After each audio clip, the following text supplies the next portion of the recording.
Biggest election in Mexico in years, and this morning our neighbors to the south have a brand new president. Voters elected Andrés Manuel Obrador, also known by his initials AMLO. Brandy's here with a look at why a new leader in Mexico matters here in the United States. Brandy? Well, Lisa, AMLO is a leftist populist who campaigned on a platform of ousting mafia from power. This is a guy who wants to give people free internet and double pension for the elderly.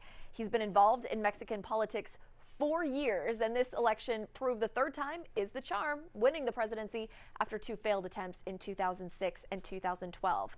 So what does this mean for the immigration crisis on our border? Well, López Obrador sounds upbeat. He says he wants a relationship with the U.S. that's rooted in respect for Mexican immigrants working here in the U.S.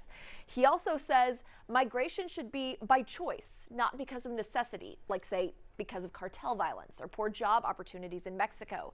He also wants Mexicans to be able to stay home in Mexico and be proud of doing so.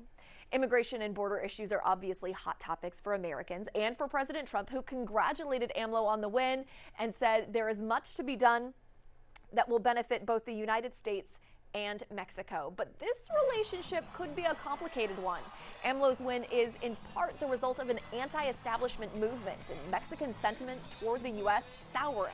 Now, AMLO said he wants the relationship with the U.S. to be positive, but experts say positive doesn't necessarily mean easier. So we asked for your take on our Facebook page. John says makes no difference. He says the drug cartels control everything anyway. He will do as he is told, like those before him. And Moo thinks AMLO's election will mean more immigrants from Mexico to escape what he calls the coming disaster. And that's echoed by Mercy, who shared her condolences to the people of Mexico.